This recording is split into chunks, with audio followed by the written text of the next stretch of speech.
내 짐을 여호와께 맡기라. 그가 너를 붙드시고 의인의 요동함을 영원히 허락하지 아니하시리로다. 아멘.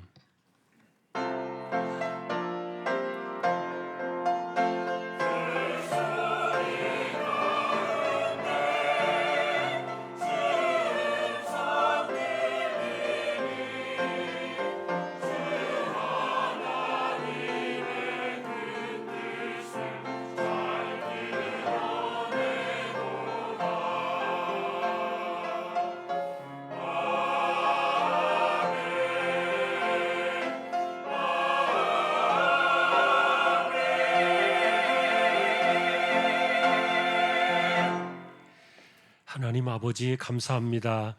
주님의 날을 주셨습니다. 예배자로 세워주시니 감사합니다. 허물이 많은 인생들 성령께서 붙들어 두시고 영과 진리로 예배하도록 이 시간을 주장하여 주옵소서. 영광을 홀로 받으시옵소서. 존귀하신 예수 그리스도의 이름으로 기도하옵나이다. 아멘.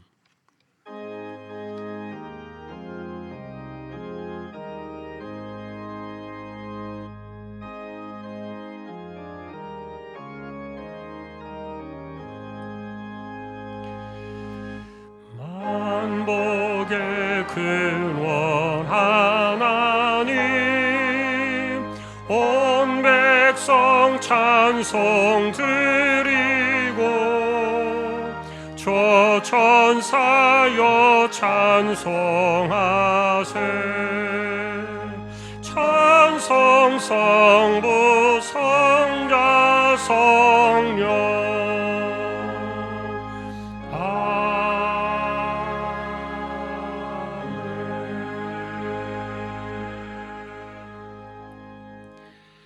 전능하사 천지를 만드신 하나님 아버지를 내가 믿사오며 그 외아들 우리 주 예수 그리스도를 믿사오니 이는 성령으로 잉태하사 동정녀 마리아에게 나시고 본디오 빌라도에게 고난을 받으사 십자가에 못 박혀 죽으시고 장사한 지 사흘 만에 죽은 자 가운데서 다시 살아나시며 하늘에 오르사 전능하신 하나님 우편에 앉아 계시다가 저리로서 산 자와 죽은 자를 심판하러 오시리라. 성령을 믿사오며 거룩한 공예와 성도가 서로 교통하는 것과 죄를 사하여 주시는 것과 몸이 다시 사는 것과 영원히 사는 것을 믿사옵나이다. 아멘.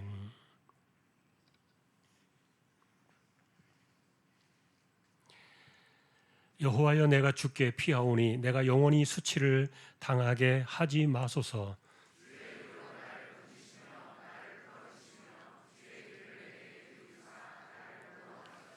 주는 내가 항상 피하여 숨을 바위가 되소서. 주께서 나를 구원하라 명령하셨으니 나의 하나님이여, 나를 악인의 손 곧 불의한 자와 흉악한 자의 장중에서 피하게 하소서.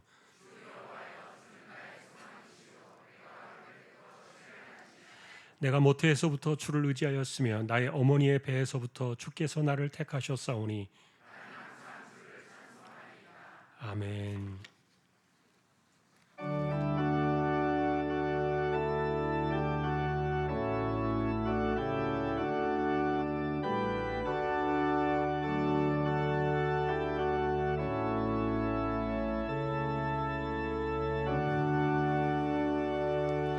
큰 죄에 빠진 날 위해 주 보혈을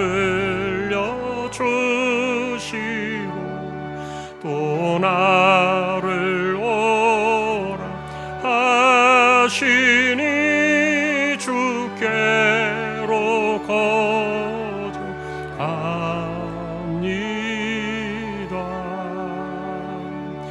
내 죄를 씻는 능력은 주 보혈밖에 없으니 정하게 되기 원하여 주께로 거듭갑니다.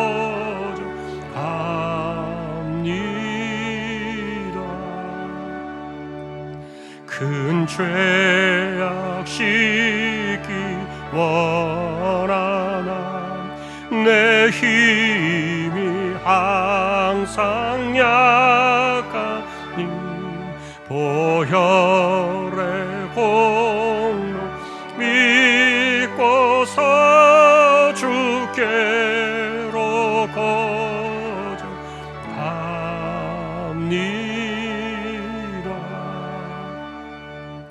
내 죄가 심히 무거워 구하여 줄이 없으니 내 의심 떨쳐 버리고 주께로 거저갑니다.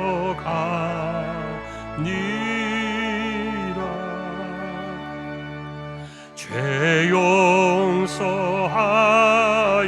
주시고 내 마음 위로하시무 나 항상 믿고 고마워 주께로 거저갑니다.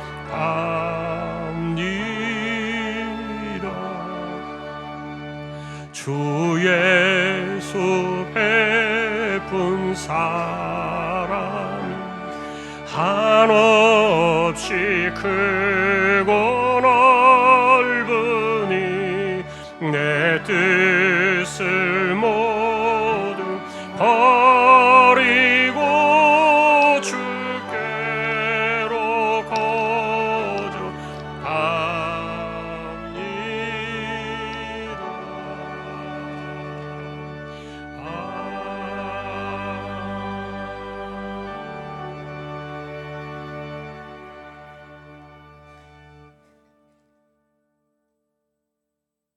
사랑과 은혜가 충만하신 하나님 아버지, 지난 한 주간도 저희들을 보호해 주시고 무더위 속에서도 지켜주신 은혜에 감사드립니다. 이런저런 염려의 물결에 떠밀리며 살던 우리들이 오늘 거룩한 은혜 보좌 앞에 나왔습니다.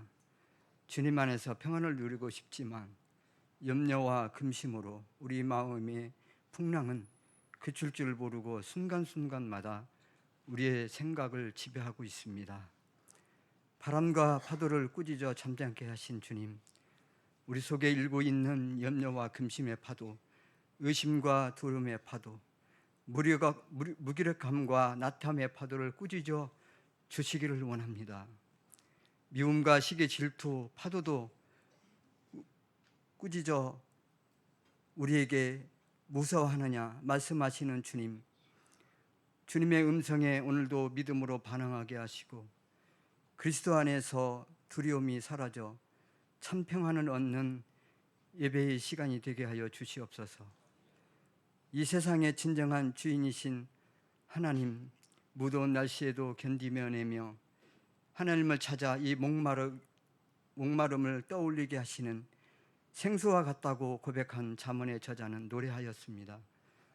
주님, 마음이 어리고 연약한 우리로 인하여 얼마나 마음을 애태우고 계십니까? 여전히 세상의 방법을 부여잡고 있는 우리들의 마음을 이 시간 주님 앞에 맡기며 헛된 욕망으로 부풀어 오는 우리의 마음을 가라앉혀 주시고 상처 있고 오그라든 마음을 치료하여 주시옵소서. 시끄러운 세상사 속에서도 주님의 세미한 음성을 가려듣는 영적인 길을 열어주시며 세상 소망 다 사라져도 주의 사랑은 끝이 없으니 우리들의 죄와 허물을 용서하여 주시며 깨달을 수 있는 우리의 눈과 길을 열어주시기를 소망합니다. 하나님 아버지, 우리 주안교회를 지금까지 건강한 목양과 건강한 우리 주안 공동체로 인도해 주신 하나님의 은혜 참 감사합니다. 미래를 이끌어갈 다음 세대들 초등부와 청소년 인류부, 농촌 봉사가 계획된 프로그램대로 잘 마치게 되어서 감사합니다. 고생한 교육자들과 선생님들, 리더십으로 헌신한 지체들을 이루하여 주시며 후반기에 질적 양적으로 부흥 성장하는 계기가 될 줄로 믿습니다. 남아있는 청년부 수련회도 계획한 바대로 잘 진행되어서 성령의 능력과 충만함을 통하여 더 많은 세상으로 나갈 수 있는 길을 열어주시며 다양한 분야에서 더 큰 꿈과 비전을 품고 나아가는 주의 귀한 자녀들이 되게 하여 주시옵소서.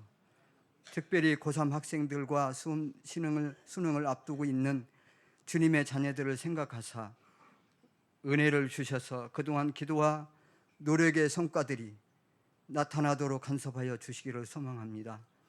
김포 주한교회 이번 주에 있을 복음 전도회도 하나님 은혜를 주셔서 무더운 날씨 속에서도 잘 진행되고 하나님의 은혜가 충만하게 드러나는 아버지 농촌 복사가 되게 하여 주시옵소서.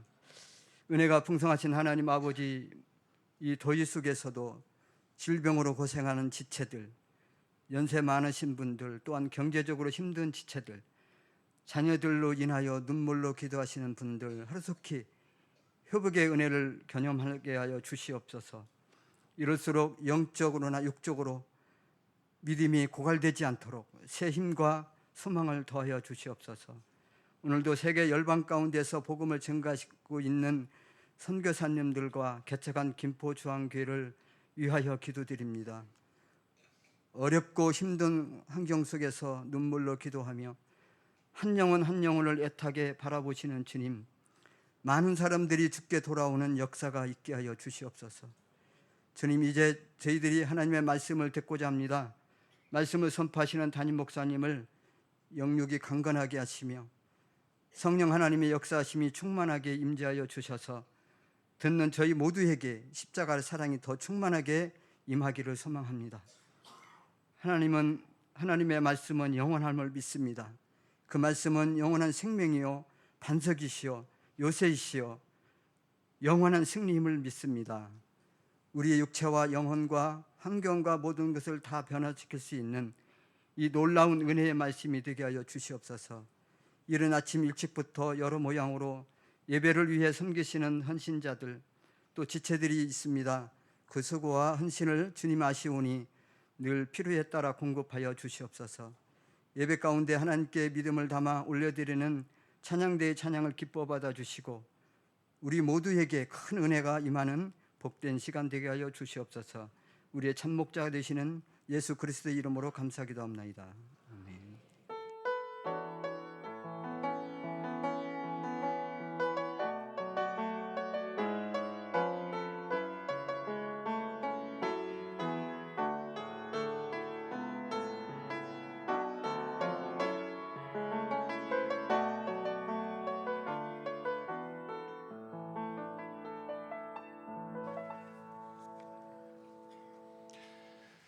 하나님의 말씀은 사도행전 11장이 되겠습니다. 19절에서 26절까지 교독을 하겠습니다.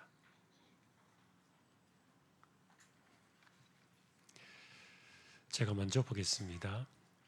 그때 스데반의 일로 일어난 환란으로 말미암아 흩어진 자들이 베니게와 구브로와 안디옥까지 이르러 유대인에게만 말씀을 전하는데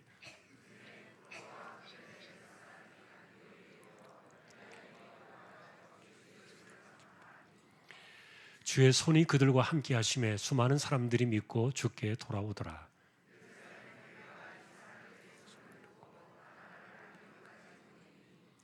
그가 이르러 하나님의 은혜를 보고 기뻐하여 모든 사람에게 굳건한 마음으로 주와 함께 머물러 있으라 권하니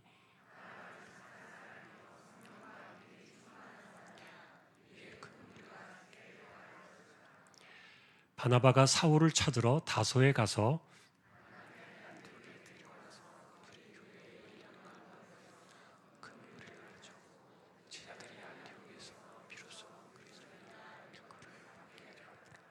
아멘.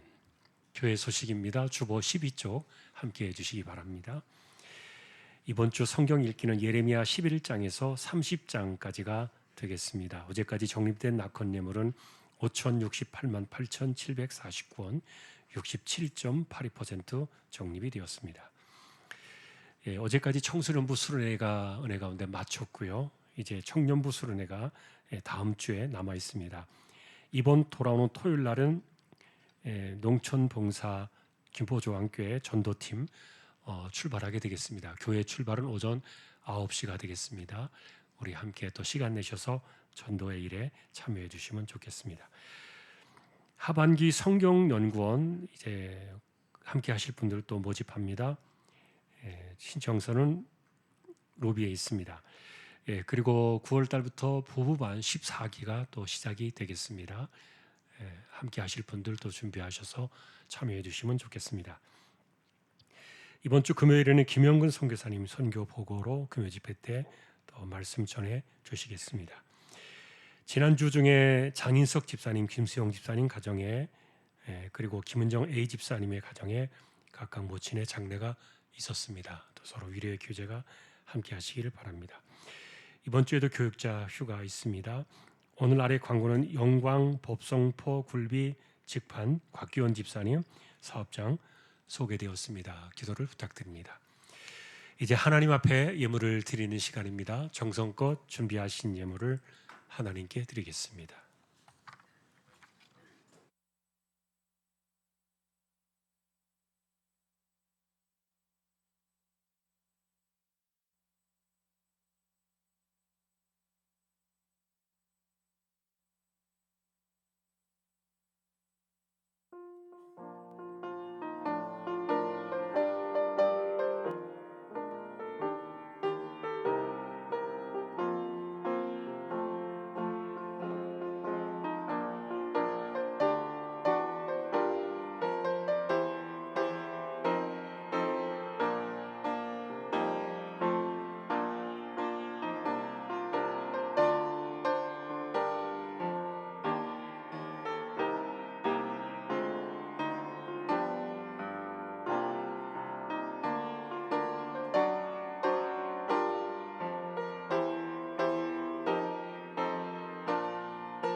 하나님 감사합니다. 하나님이 주신 재능을 따라 평생을 하나님께 영광을 돌리며 살아가는 귀한 하나님의 자녀들 되게 하여 주십시오.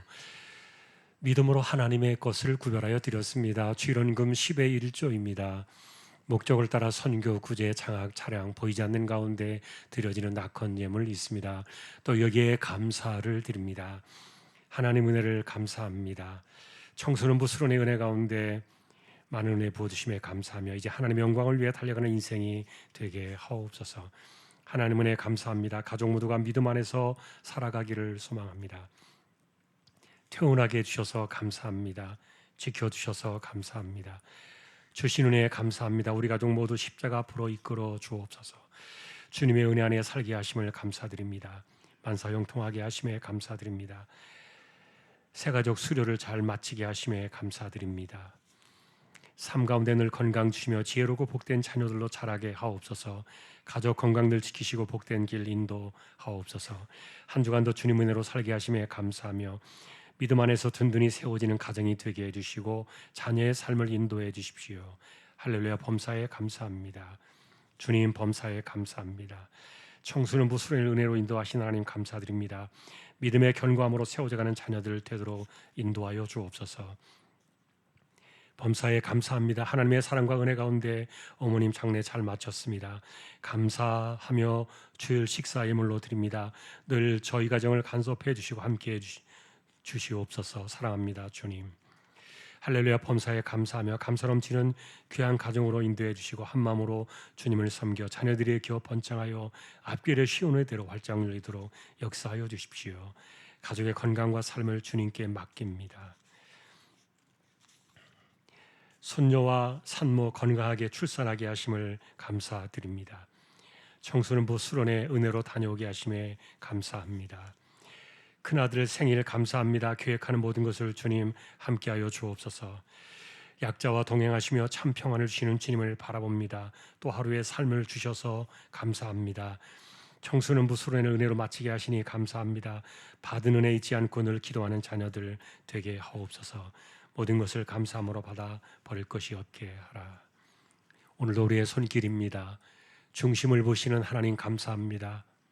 하나님만 신뢰하는 기도의 무릎으로 이마에 땀 흘려가며 신실하게 살게 해주시고 날마다 순간마다 베풀으신 하나님의 은혜로 하나도 빈손이나 헛된 것이 없게 하여 주옵소서. 존귀하신 예수 그리스도의 이름으로 감사하며 기도 올리옵나이다. 아멘.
하나님 아버지 감사합니다.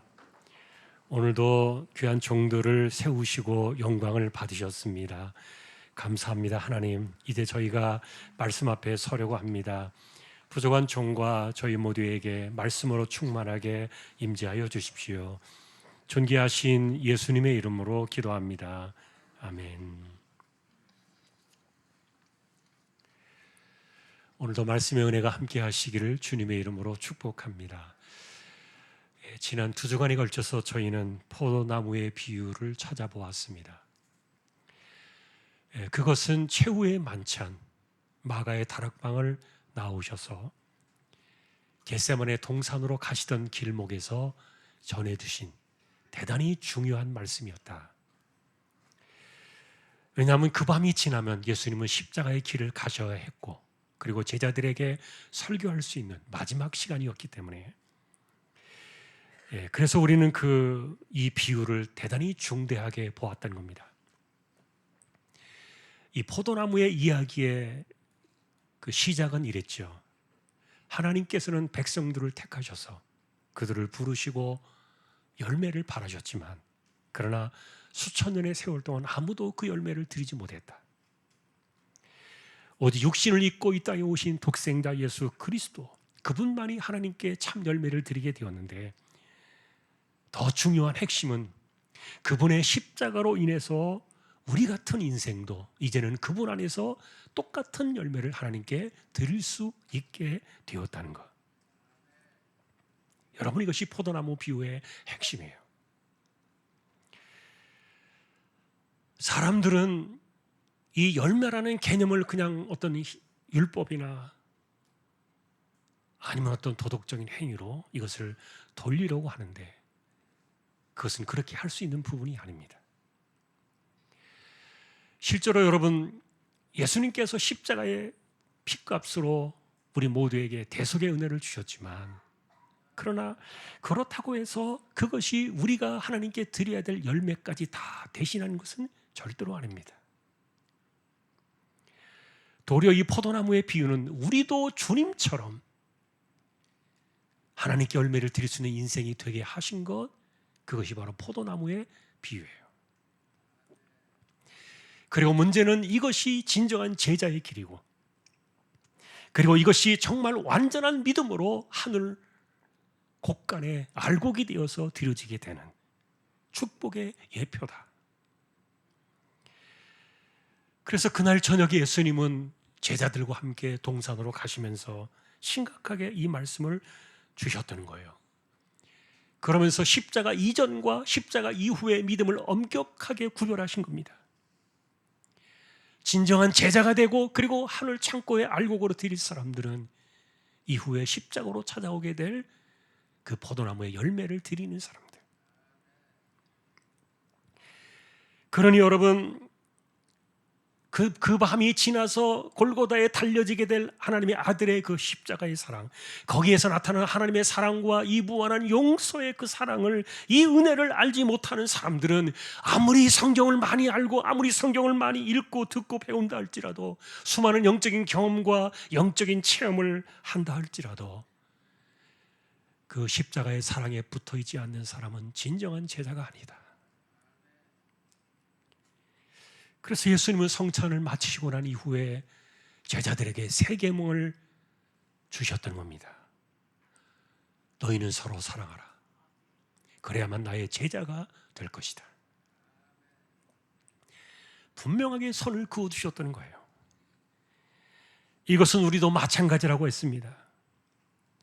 나의 믿음이 십자가의 사랑에 이끌린 그 터 위에 세워진 믿음이 아니라면, 내가 아무리 하늘만큼 기도를 드리거나 바나바가 그랬던 것처럼 전 재산을 팔아서 드린다 할지라도, 심지어는 온몸이 부서지도록 인생을 드린다 할지라도, 사랑의 터 위에 내 믿음이 세워지지 않는다면 아무런 소용이 없다. 여러분, 이런 가르침에 대해서 사도 바울은 사랑이라는 주제로 성경 한 장을 할애하면서 구체적으로 말씀해 주셨어요. 내가 사람의 방언을 하고 천사의 말을 한다 할지라도 사랑이 없다면 무엇이겠는가? 소리나는 구리와 울리는 꽹과리가 아니겠는가? 예언의 능력으로 비밀을 알고 지식을 알고 산을 넘길 만한 믿음이 있을지라도 사랑이 없다면 나는 아무것도 아니다. 심지어 나의 모든 재산을 다 털어서 구제를 하고 인생을 불쌍하게 내어둘지라도 사랑이 없으면 내게 아무 유익이 없다. 바울이 이렇게 우리에게 가르쳐줬던 그 사랑의 이야기는 사실 하나님의 아들이 십자가에서 우리에게 보여주셨던 그 사랑의 터 위에 우리의 믿음과 삶이 세워지지 않는다면 어떤 것도 소용이 없다는 뜻이었어요. 그래서 주님은 서로 사랑하라는 계명을 지킬 때 너희는 비로소 나의 제자가 될 것이다. 여러분은 포도나무의 비유가 이런 말씀이었구나, 이것을 잊지 마셔야 합니다. 우리가 그리스도 안에서 이 그리스도의 열매를 맺지 않는다면 떨어진 가지가 되어서 하나님 앞에 벌어진 인생이 될 수도 있기 때문인데, 그래서 여러분, 예수님은 우리의 믿음이 십자가 없이는 아무것도 아니라고 말씀을 하셨고, 그러나 십자가가 모든 것을 다 해결했기 때문에 우리의 열매조차도 없어도 된다고 생각하는 이런 것조차도 다 지워버리신 거예요. 그러니 우리는 포도나무이신 그분에게 붙어서 사랑의 열매를 맺기 위하여 기도를 많이 하라. 이 사랑의 열매는 내가 율법적으로 뭔가를 결단하고 결심해서 내가 무슨가의 행위를 통해서 하는 것이 절대로 아니라고 말씀을 드렸어요. 그저 십자가의 은혜에 붙어 있어라. 그 사랑의 힘으로 살아라. 그러니 그것을 위해서 기도하라. 무엇인지 원하는 대로 구하라. 그리하면 이룰 것이다. 그러니 우리는 이 포도나무의 비유를 통해서 우리의 기도 속에 사랑의 기도가 많아져야 한다고 말씀을 드렸어요. 여러분의 기도 속에는 무엇이 더 많습니까? 병든 자를 위해서 기도해야 합니다. 약한 자를 위해서 기도해야 합니다. 그리고 가난한 자와 고아와 과부를 위해서 더 많이 기도를 드려야 되고, 그리고 어린아이 같은 사람들을 존중하고 그들을 위해서 기도를 해야 돼요. 심지어 예수님은 이렇게 말씀하셨습니다. 내가 줄일 때 먹을 것을 주고 목마를 때 마시게 하며 나그네 되었을 때 영접을 하고 헐벗을 때 옷을 입히며 병들었을 때 돌아보며 옥에 갇혔을 때 와서 찾아보는 사람들이 누구인가? 이들이 나의 제자가 아닌가? 이렇게 사람들은 돌아보지 아니하고 외면할 수밖에 없는 그런 사람들을, 작은 자 하나를 돌아보는 것, 이것이 결국 내게 하는 것이다. 주님 그렇게 말씀해 주셨어요. 더 중요한 것은 평생을 이렇게 살아간 사람들이 마지막 날 양과 염소를 구별하실 때 오른편에 서게 되어 창세로부터 예비된 그 나라를 상속받는 사람이 될 것이다. 그러니 여러분, 제자들이 공생의 3년 동안에 예수님과 함께 수많은 삶을 같이 겪었고 그분의 말씀을 매일같이 듣고 수많은 기적을 체험하고 하나님의 나라를 겪었다고 해서 그들이 이 작은 자 하나에게, 하나를 향한 이 주님의 마음을 실천하지 않는다면 너희는 제자가 아니다. 껍데기일 뿐이지 그들은 염소가 되어서 마치 마귀와 그 종들을 위하여 예비해 놓으신 그 영원한 형벌에 그들은 들어갈 것이다.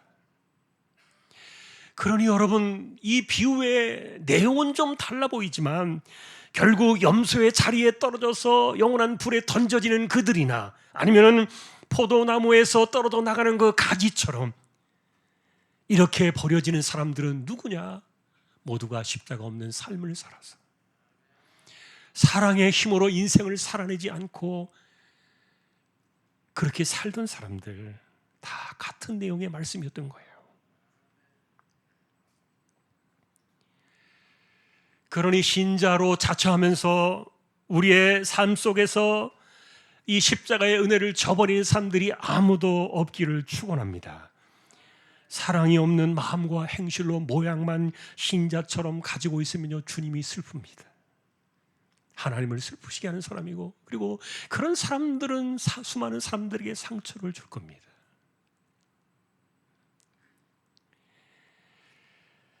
그러니 우리가 집중해야 되는 것은 그리스도에게 붙은 가지가 되어 사랑의 열매를 내는 인생이 되기를 평생 기도하며 살아야 되는 것, 그것이 우리의 신앙이 되어야 할 줄로 믿습니다.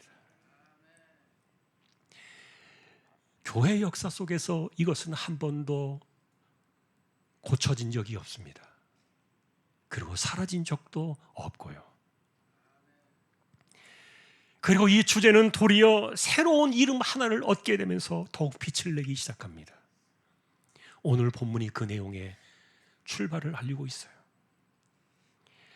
우리가 보시는 오늘 26절의 9절에 보면은 그 새로운 시작의 흐름을, 하나의 이름을 제시하면서 출발하게 되는데, 제자라는 이름으로부터 그리스도냐는 이름으로 바뀌게 되어지는 이 호칭이 바뀌게 되면서 비로소 포도나무의 열매와 그리고 사랑의 터 위에 살아가는 그들의 모습이 무엇인가를 명확하게 보여준, 이것이 오늘 그리스도인이라는 이름이었어요. 오늘 우리가 이 이야기를 좀 배경을 좀 살펴보려고 조금 역사 공부를 좀 해야 될 것 같아요.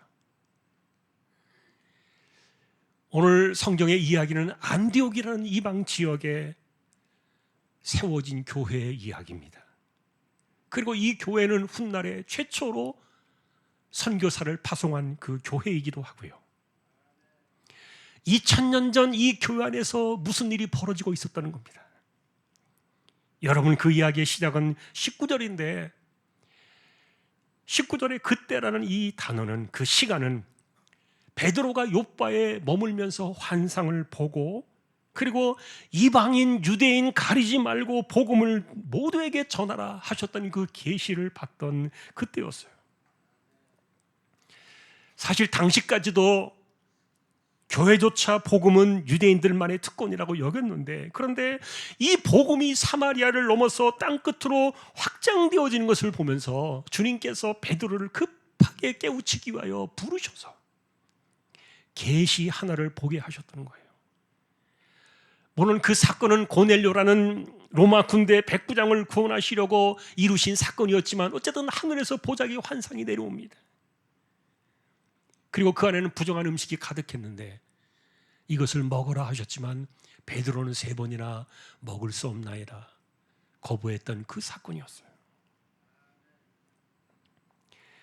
그런데 이 사건 이후에 베드로는 깨닫게 됩니다. 그리고 처음으로, 베드로 인생의 처음으로 이방인과 함께 밥상을 같이 먹게 됩니다. 그가 고넬료였고요. 그리고 이방인에게도 복음이 전달되어지고 성령께서 이방인에게도 동일하게 역사하시는 일들을 경험하게 되면서 이 초대교회는 역사의 물줄기가 급격하게 변하고 있었어요. 이 십자가의 복음이 유대의 뚝방을 넘어가지고 홍수처럼 사마리아를 지나가지고 이방 세계로 확산되어 나가고 있었는데, 그때 제일 먼저 복음의 홍수로 차고 넘쳤던 도시가 바로 오늘 본문의 배경이 있는 안디옥이라는 지역이었어요. 그런데 19절은 오늘 사건이 일어나게 된 핵심 단서 하나를 우리에게 전해줍니다. 이 지역의 복음이 덮쳐서 교회가 세워지게 된 것은 스데반의 일 때문에 일어나는 환란으로 흩어져 있던 제자들이 여기까지 와서 이곳에 교회를 개척하고 교회를 세웠다는 이야기예요. 19절에 보니까 처음에는 유대인들에게만 복음을 전했지만 디아스포라 제자들이 유대인 이방인 가리지 않고 헬라인에게도 복음을 전할 때 주님의 손이 함께 하시니까 많은 사람들이 주께로 돌아오고 있었다. 그 안디옥 교회가 개척되어지던 그 초기 시절의 이야기예요. 그래서 당시에 총회 본부와 같았던 예루살렘 교회에서 더 자세하게 말씀을 가르칠 수 있는 사람 하나를 파송하게 되는데 그가 바로 바나바라는 사람이었죠. 오늘 본문 24절에 보니까 이 사람은 착한 사람이라 이렇게 말하고 있어요. 성령과 믿음이 충만한 사람이라. 여러분, 성경에서 사람을 가리켜 착하다고 말할 때는요, 이 사람은요 그리스도의 사랑이 넘쳤다는 의미로 쓰고 있는 단어예요. 다시 말하면 이 사람은 포도나무의 비유처럼 예수님께 붙은 가지가 되어서 이미 삶을 통하여 풍성한 열매를 맺고 있었던 그런 사람이었다는 뜻인데, 그래서 사람들은 그를 가리켜 말하기를 착한 사람이라 그렇게 불렀어요. 문제는 교인들이 점점점 많아진 겁니다. 이들을 혼자 감당할 수 없었던 이 바나바가 사울이라는 사람을 찾아 나서게 되면서 이 성경은 대반전의 시간을 맞이하고 있었던 거예요. 당시에 사울이라는 이 사람은 고향 땅 다소에 올라가서 가족들을 복음으로 설득하고 있던 때예요. 자, 그런데 이 사울이라는 사람이 바나바라는 사람을 따라서 안디옥으로 내려오면서 이 초대 기독교 역사의 물줄기가 바뀌게 된 그 시작을 우리에게 말해주고 있는데, 여러분, 이게 무슨 말입니까? 오늘 우리는 안디옥 교회를 주목하고 있는데, 사실은 이 교회에서 일어난 사건의 핵심적인 인물은 바로 이 사울이라는 사람이에요. 이 사람이 안디옥 교회로 오게 되면서 이 교회 역사는 물줄기가 크게 바뀌게 되는데, 첫째는 오늘 우리가 보고 싶은 이 제자라는 호칭이 그리스도인이라는 이름으로 바뀌게 된 사건이에요. 그리고 두 번째는 이 교회에서 세계 선교를 향해서 선교사 파송이 처음 시작된 사건들이 이 안에서 일어나게 됩니다. 자, 이런 점에서 오늘 우리는 이 안디옥 교회의 속을 좀 들여다볼 생각인데, 그래서 잠시 초대교회 역사를 정리해 보면 이렇습니다.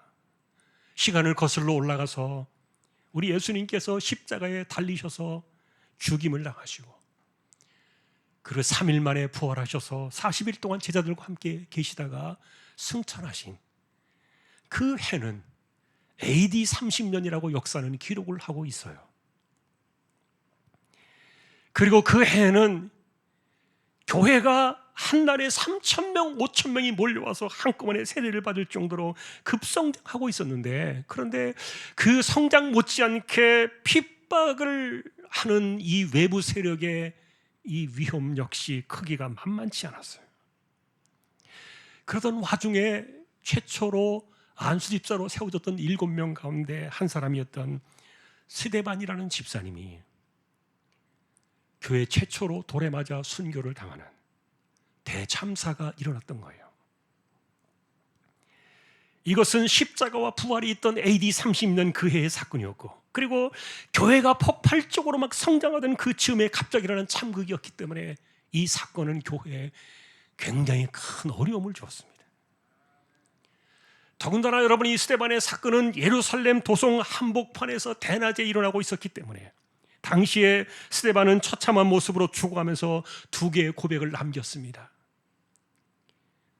첫째는 주께서 하늘 보좌 우편에 서신 것을 본 것입니다. 또 다른 하나는 용서의 기도를 드리게 됩니다. 주여, 이 죄를 저들에게 돌리지 마옵소서. 주님께서 십자가에서 그러하셨던 것처럼 자신에게 돌을 던지는 그 악마 같은 그들의 허물을 다 그가 끌어안고 용서의 기도를 드리며 갔던 거예요. 여러분, 이 하나의 사건은 그 해 예루살렘 도시 전체를 발칵 뒤집어 놓고 맙니다. 그리고 이 사건 이후로 교회와 성도들은 잡히면 죽을 수도 있었기 때문에 가족들을 데리고 집과 일터를 버리고 야밤 도주하듯이 피난을 떠나기 시작합니다. 교회가 각자 사방으로 다 흩어지고 말았던 거죠. 그런데 이날의 사건을 주도한 사람이 성경에 포착이 됩니다. 그가 바로 사울이라는 청년이었고요. 이 사람은 스데반이 죽는 것을 마땅하다 여겼고, 그래서 교회와 성도들을 핍박하는 일에 더욱 열심을 내었습니다. 성경을 보니까 그 사람은 교회를 잔멸하려고 각 집에 들어가서 남녀를 끌어다가 옥에 가두었다, 그렇게 전해지고 있는데, 주동자가 되어서 선봉장에 서서 교회의 씨를 말리려고 했던 사람이에요. 이런 일을 그는 2년 동안 쉬지 않고 했습니다. 그러다가 많은 제자들이 다메섹이라는 도시에 도망을 가서 숨어 있다는 제보를 받고요, 위협과 살기가 등등 해가지고 다메섹으로 올라가는 사건이 일어나게 되는데, 이것이 여러분 스데반이 죽고 교회가 흩어져서 피난을 가서 각자 숨어 지낸 지 2년이 지난 AD 32년의 일이었어요. 자, 그러나 이날의 이 다메섹 사건은 기독교 역사를 새로 쓰게 될 위대한 인물 하나가 주님을 만난 사건이 되었죠.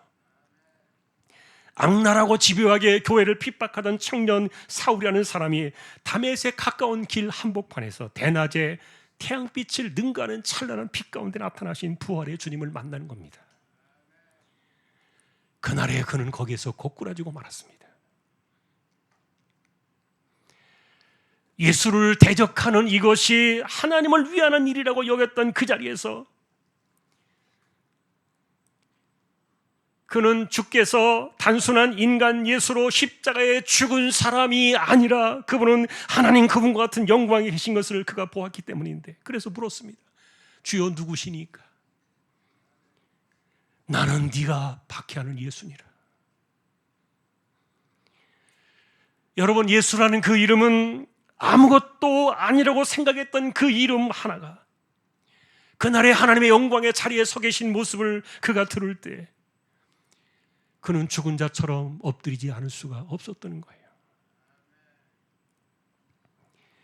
이것이 오늘 본문 바나바라는 사람이 다소에서 데리고 온 사울이라는 사람, 바로 그 사람이었습니다. 여러분은 기독교 역사를 바꾼 이 사람, 부활의 예수님을 만나서 이 사도의 바늘에 올라온 이 사울의 이야기를 이미 알고 계실 거예요. 자, 그런데 오늘 본문의 시간은 이 다메섹 사건 이후로 10여 년이 훌쩍 지났습니다. 왜 그런가 하면 사울이라는 사람은 다메섹 이후로 어디론가 사라져버렸기 때문인데, 훗날 그의 고백을 보니까 그때 그는 광야로 내려가서 아라비아 광야에서 3년 동안 기도하며 시간을 지냈다. 그리고 3년 이후에 예루살렘 교회의 모습을 드러냈지만 학살자요 핍박자였던 이 사울을 반기는 교회는 어디에도 없었던 거예요. 그러던 와중에 사울이 낙심을 해가지고 고향으로 내려가서 다소에 머물면서 가족들에게 복음을 전한 일로 신음하고 있을 그때 바나바라는 사람이 자기를 찾아온 겁니다. 정확하게 표현하면 다메섹 사건 이후로 이날 두 사람이 만난 것은 대략 12년 정도가 지났을 AD 44년경의 일이었어요. 다시 말하면 예수님께서 부활하신 지 14년이 지났을 시간이에요. 그리고 이 즈음에 또 다른 참극 하나가 교회를 힘들게 하고 있었는데, 사도 가운데 처음으로 요한의 형님이었던 야고보라는 사도가 헤롯에 의해서 참수를 당하는 첫 번째 순교의 사건이 일어납니다. 이렇게 교회 안팎으로 뒤숭숭한 분위기가 겹쳐있던 시기에 바나바라는 사람은 사울을 데리고 안디옥 교회에 와서 말씀의 큰 부흥을 이루고 있었던 거예요. 이것이 여러분 오늘 본문까지의 그 당시의 초대교회 역사인데, 하지만 오늘 우리의 주제는 이런 배경을 깔고 역사의 핵심을 이루게 될 단어 하나를 우리는 만나는 겁니다. 그것은 제자라는 이름에서 그리스도인이라는 이름으로 그 이름이 바뀌는 그 시대의 변화의 사건 때문이었는데, 26절에 보니까 두 사람이 1년 동안 말씀 사역에 집중하고 있을 때 사람들은 제자들을 가리켜 비로소 처음으로 말하기를, 저들은 그리스도인이다.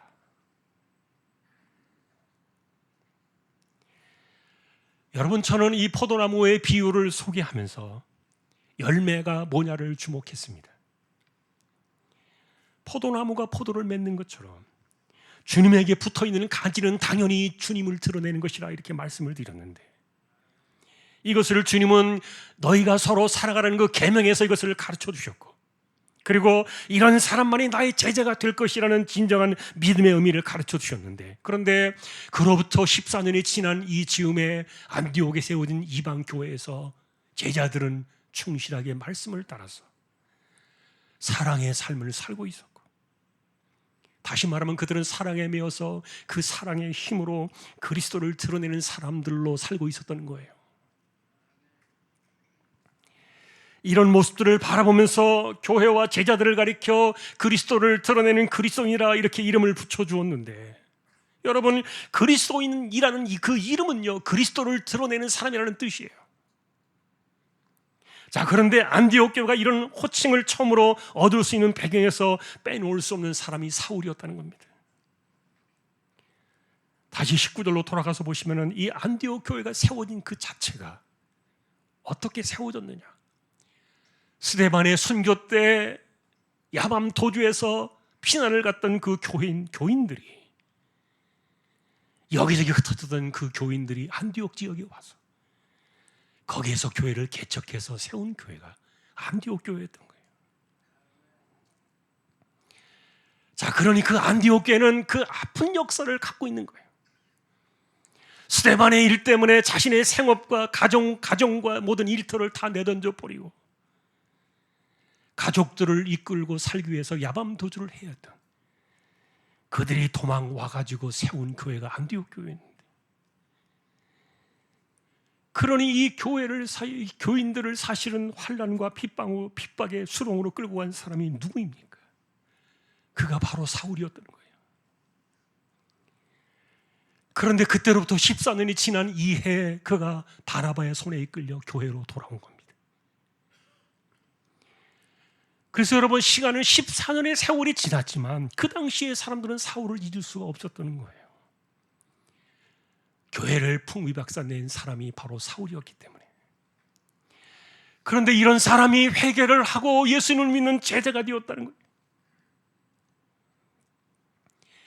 이거를 바나바가 아니었다면요, 믿어줄 사람이 아무도 없었던 그런 거예요. 그러나 이 바나바라는 사람이 워낙 신실했고 착한 사람이었고 성령과 믿음이 충만했기 때문에 바나바가 추천을 하니까 사람들이 다 그의 말을 믿고 기꺼이 사울을 자신들의 지도자로 받아주는 교회가 바로 이 안디옥 교회였던 거예요.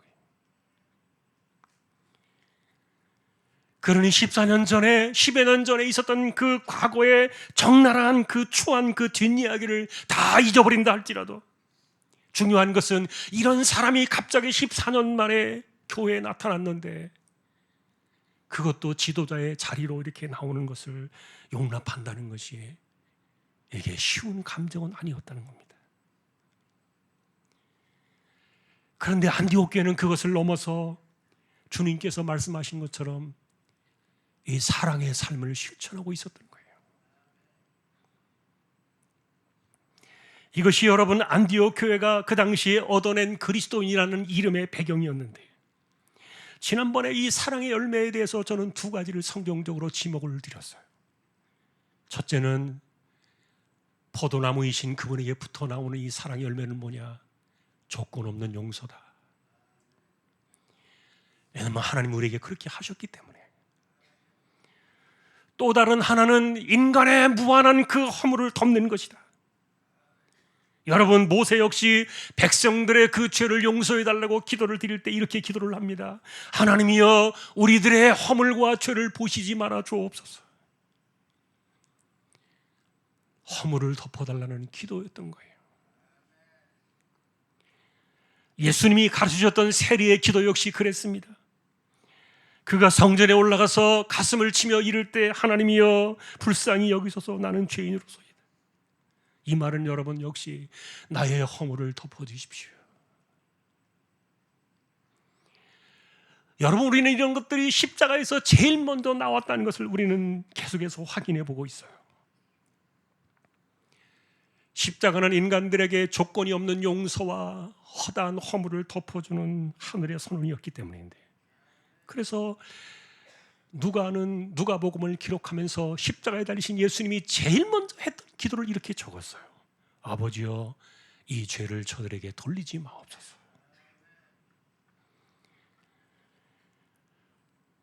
그러니 자신을 십자가에 못 박는 그 당시에 그 사람들까지도 용서하시는 이 무한한 용서를 담아내는 기도가 십자가에서 들으셨던 그 기도였는데, 결국 여러분 이런 것들이 포도나무에서 맺혀지는 사랑의 열매였고, 그리고 교회와 제자들의 삶의 열매로 나타나고 있었던 거예요. 그러니 스데반을 죽인 사울을 용서했고, 그것만이 아니라 그의 가르치신 말에 기꺼이 순종하는 그를 지도자로 인정해 주어했던 이 안디옥 교회의 모습이, 이게 진짜 포도나무에 붙어있는 열매를 맺는 그들의 모습이었다. 사실 여러분, 누군가의 과거와 허물을 용서하고 덮어주는 것은 사람들이 해낼 수 있을지 모르겠어요. 그러나 그 사람을 나의 지도자로 인정을 하고, 나의 예를 들면 어떤 직분자로 인정을 하고, 우리 공동체에 예를 들어서 중직자로 내가 인정을 한다는 거, 이런 일들이 일어나고 있다면 이게 아무나 할 수 있지는 않을 거예요. 앞서서 계속해서 말씀을 드린 것처럼 이 안디옥 교회를 세운 개척자들, 이 설립 초창기의 멤버들은 모두가 스데반의 순교 때 흩어져서 도망 나온 사람들이었고, 그래서 그들이 도망 나와서 세운 교회가 안디옥 교회였는데, 여전히 오랜 시간이 지나서도 생생하게 잊을 수가 없는 그 스데반의 살해 사건을 주동했던 그 사람을, 그리고 2년여에 걸쳐서 교회를 잔멸하던 그 사울을 용납하고 지도자로 용인해 준다. 여러분 같으면 어떻게 하겠습니까? 아마 여러분 같으면 발칵 뒤집어지겠죠. 내가 알고 있는 저 사람은 절대로 그런 사람이 아니다. 내가 알고 있는 저 사람은 절대로 우리 교회에서 이렇게 인정받을 수 있는 사람이 아니다. 예를 들어서 여러분들이 그렇게 이야기한다면, 사울 같은 사람이 어느 날 갑자기 교회에 와서 자신의 신앙을 고백하고 바나바와 함께 이 자리에 서 있다고 생각이 된다면, 아마 어떤 사람들은 나는 저런 사람을 교회에서 받아들인다면 교회를 떠나버리겠다, 이렇게 반발할 수 있는 감정이 한둘이 아닐지도 모르겠어요. 그러나 그들은 해냈습니다. 그래서 비로소 그리스도인이라는 이름을 얻었던 거예요. 조건이 없는 용서와 허다한 허물을 덮는 그 사랑의 모습을, 그것이 그리스도가 말씀하신 열매였기 때문에 14년이 지난 그 안디옥 교회에서 그들은 그렇게 살고 있는 모습을 우리에게 보여주었던 거예요. 이 세상은 사울을 살인자라고 불렀지만, 그러나 교회는 그 살인자를 사랑의 빛으로 감싸주었고, 세상은 그런 사울을 대해주는 그 안디옥 교회의 모습을 바라보면서 위대한 이름 하나를 붙여줬던 겁니다. 아, 저들이 진짜 그리스도인이다. 자, 여러분, 오늘도 우리가 결론을 맺기 전에 찬송 잠깐 찬양하고 결론을 내리겠습니다.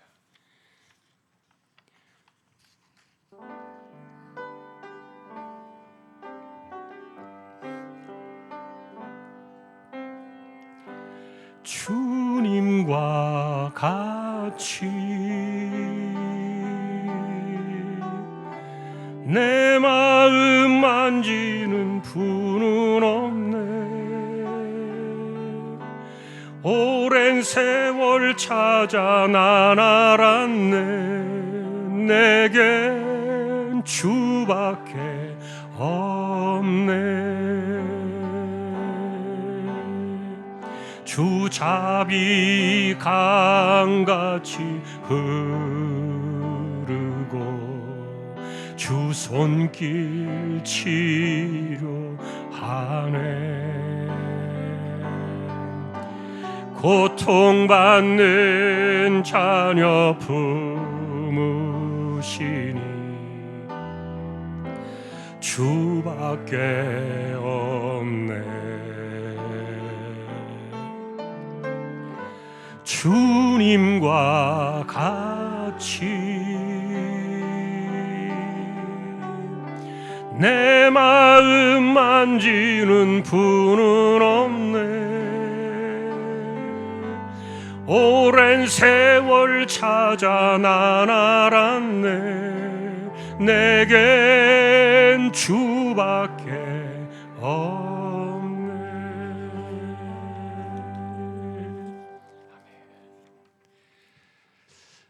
허물 없는 인생이 있겠습니까? 마귀와 예수님의 차이가 이것이라고 말씀을 드렸어요. 마귀는 인간의 허물을 들추어내고 비난을 하고 공격합니다. 그게 마귀의 생태입니다. 그러나 주님은 무한한 허물을 덮으십니다. 우리는 누구를 따라 살아야 옳겠습니까? 주님은 우리가 이런 제자가 되기를 원하셨던 거예요. 십자가로 무한한 죄를 용서하실 뿐만 아니라 허다한 허물을 덮는 이 사건을 그대로 우리가 실천하며 살기를 원하셨던 거예요. 그런데 그런 증거들을 14년이 지난 이 안디옥 교회에서 제자들과 그리스도인 그들이 그 당시에 성도들이 그렇게 살고 있었다는 것, 그들은 정말 주님이 말씀하신 대로 그 열매를 내리는 그리스도인으로 살고 있었다는 모습을 보여주었던 겁니다. 여러분, 우리는 이 전통 위에 서 있습니다. 우리의 신앙은 바로 이 전통 위에 있는 겁니다. 최근에 제자라는 말을 여전히 쓰고는 있지만, 그러나 그 이후에 제자라는 이름이 그리스도인이라는 이름으로 바뀌었어요. 왜요? 그리스도인이라는 그 이름은 그리스도를 드러내는 사람들이기 때문에. 그렇게 살아가는 사람들이 포도나무의 진정한 열매였고 그들은 제자였던 겁니다. 성경은 비로소 그리스도인이라 일컬었더라. 비로소라는 단어를 썼어요. 기다리신 거예요.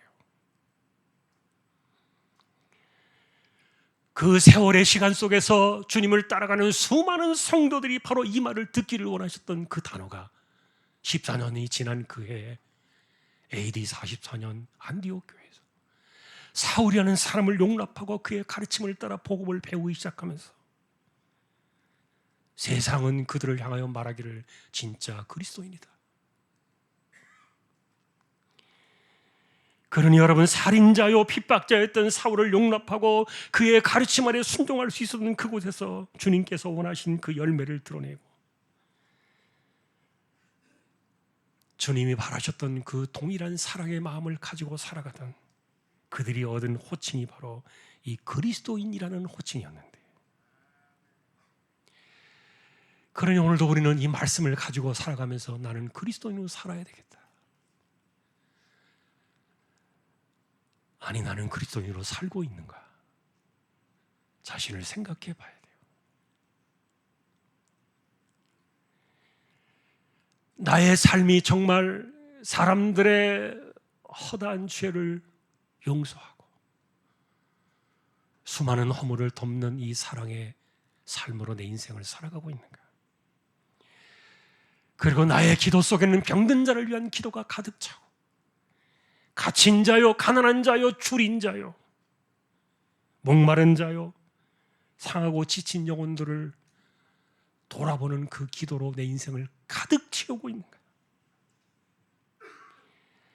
그러니까 그리스도인이라는 것은 머리와 경험으로만 생각하는 그런 껍데기가 아니라 가슴으로 우리는 믿음으로 포도나무이신 그분에게 붙어서 십자가에서 뿜어져 나오는 그 사랑의 힘으로 우리는 살아가는 것입니다.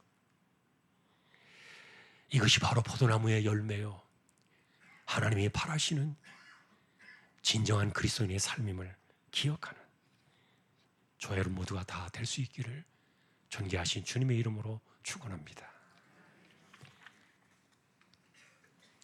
찬송가 299장입니다.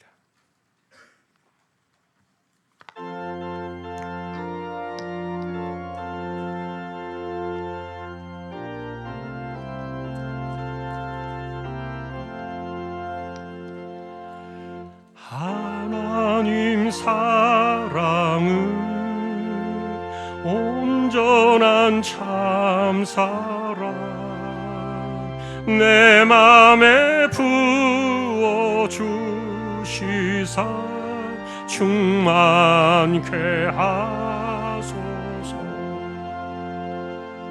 내 주님 참사랑 햇빛과 같으니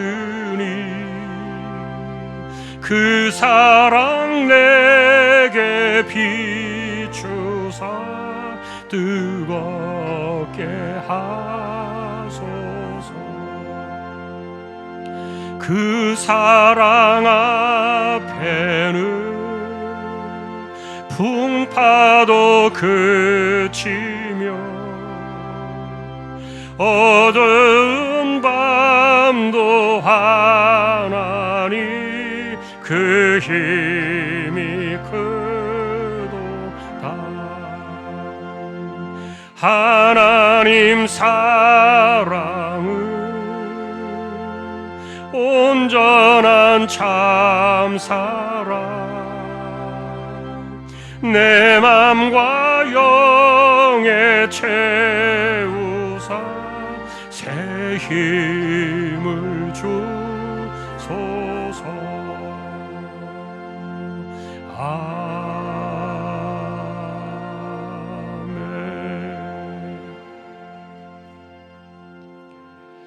파송의 기도를 드리겠습니다. 함께 일어나셔서 오늘도 우리가 눈을 감고 두 손을 가볍게 들고 주여 한번 외치고 기도로 나아가겠습니다. 주여 나로 하여금 그리스도인임을 알게 하옵소서. 내가 그리스도인으로 살게 하옵소서. 우리 함께 주여 외치고 기도를 드리겠습니다. 주여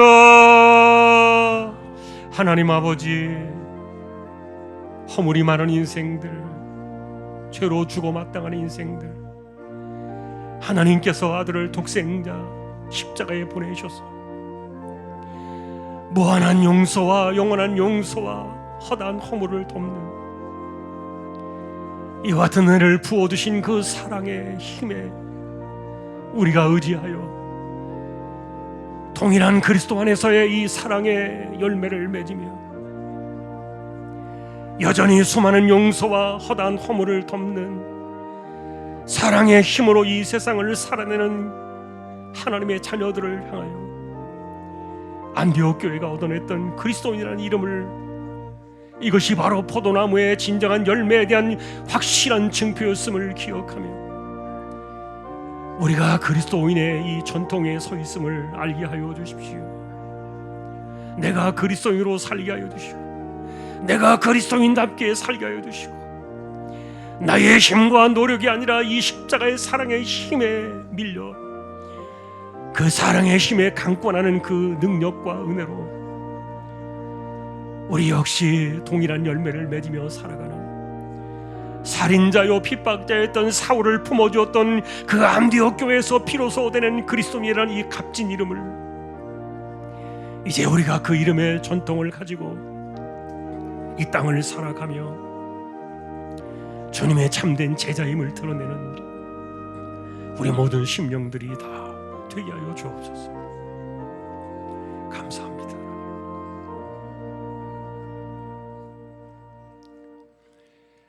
주님께서 말씀해 주셨습니다. 누가 작은 자 하나를 돌아볼 것인가?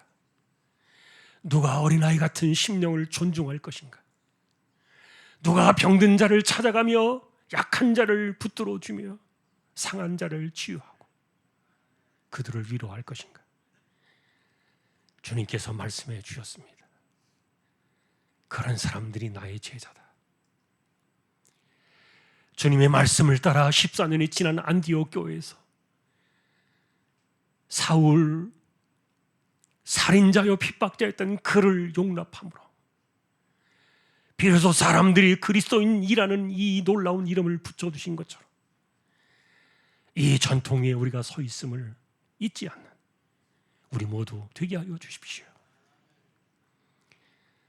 이재용 집사님, 최태경 청년, 신비한 집사님, 조인성 청년, 김한솔 청년, 백형래 집사님, 조말순 집사님, 지병을 안고 있는 연약한 이들을 지켜주시고 특별히 병원 치료를 받는 분들, 암과 싸우는 인생들, 지쳐있는 사람들 하나님께서 붙드셔서 견뎌낼 수 있도록 힘을 주시고 연약한 육신을 하나님께서 허물어가는 인생을 다시 한번 일으켜 세워주시고 간섭하여 주시기를 소망합니다. 연세 많으신 어른들 기력이 떨어지지 않게 하시고 지혜와 총기가 흐려지지 않도록 간섭하여 주시기를 원합니다. 예배당을 출입하는 다리가 강건하게 하시고 허리를 하나님께서 붙드셔서 하나님을 예배하는 일에 부족함이 없도록 주장하여 주옵소서. 선교지와 세우신 교회와 주님의 정들을 지켜주시고 오늘도 입시를 준비한 우리 자녀들, 고3 친구들을 기억하셔서 하나님의 사람으로 세워져 가는 은혜가 우리 아이들에게 있게 하여 주옵소서. 이번 주에 또 김포중앙교회에서 전도 집회를 합니다. 하나님 간섭해 주시고 흩어져 살아간 우리 모든 중앙의 식구들, 그리스도인이라는 이 위대한 전통 위에 우리의 신앙이 서 있음을 잊지 않는 우리 모두가 다 되기를 존귀하신 예수님의 이름으로 간절히 기도하며,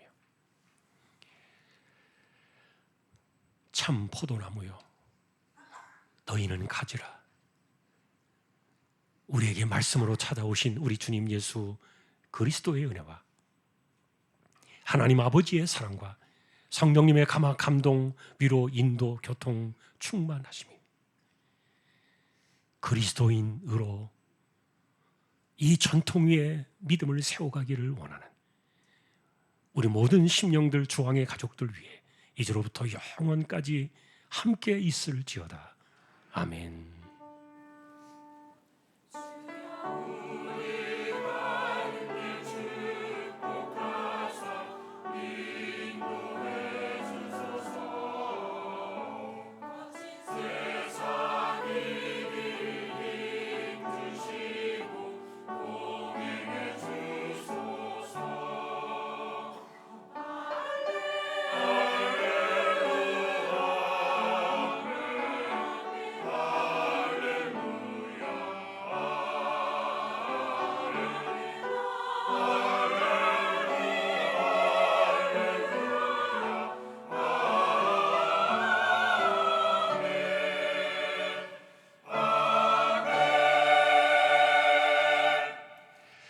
한 주도 승리하시기를 주님의 이름으로 축복합니다. 오늘 새가족 수료증을 드리겠습니다. 우리 잠깐 우리 해당되시는 분들 나오셨으면 좋겠고요.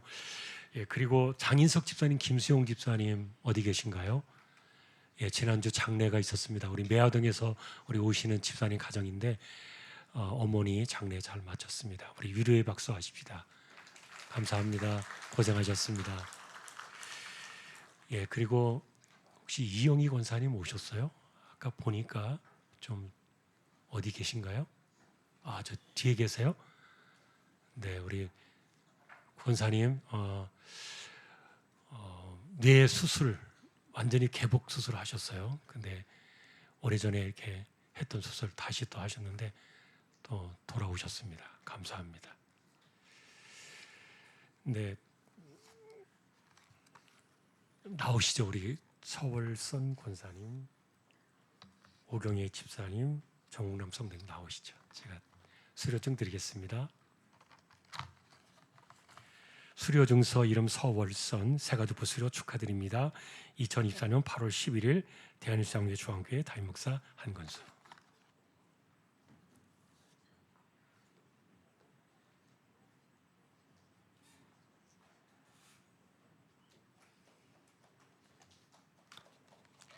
수료증서 이름 오경의 이하 내용 같습니다.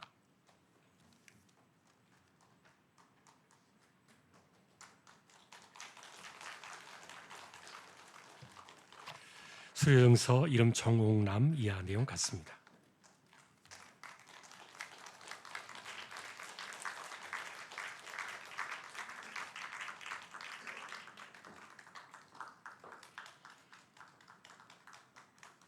아, 전도회인가요? 구역인가요? 전도회죠. 네, 같은 연대. 감사합니다. 우리 권사님하고 우리 오집사님은 두 분이 이제 모녀 이렇게 이시죠. 네, 감사합니다.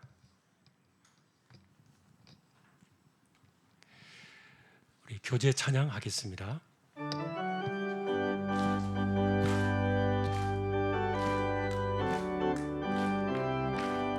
예수 안에서 우리 화목됐네.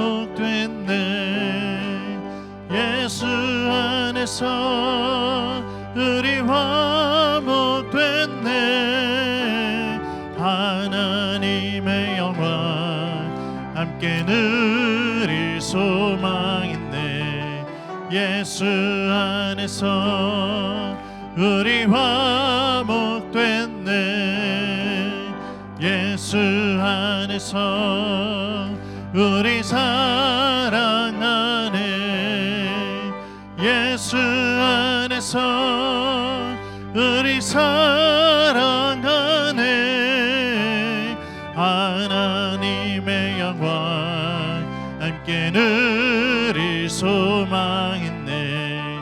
예수 안에서 우리 사랑하네.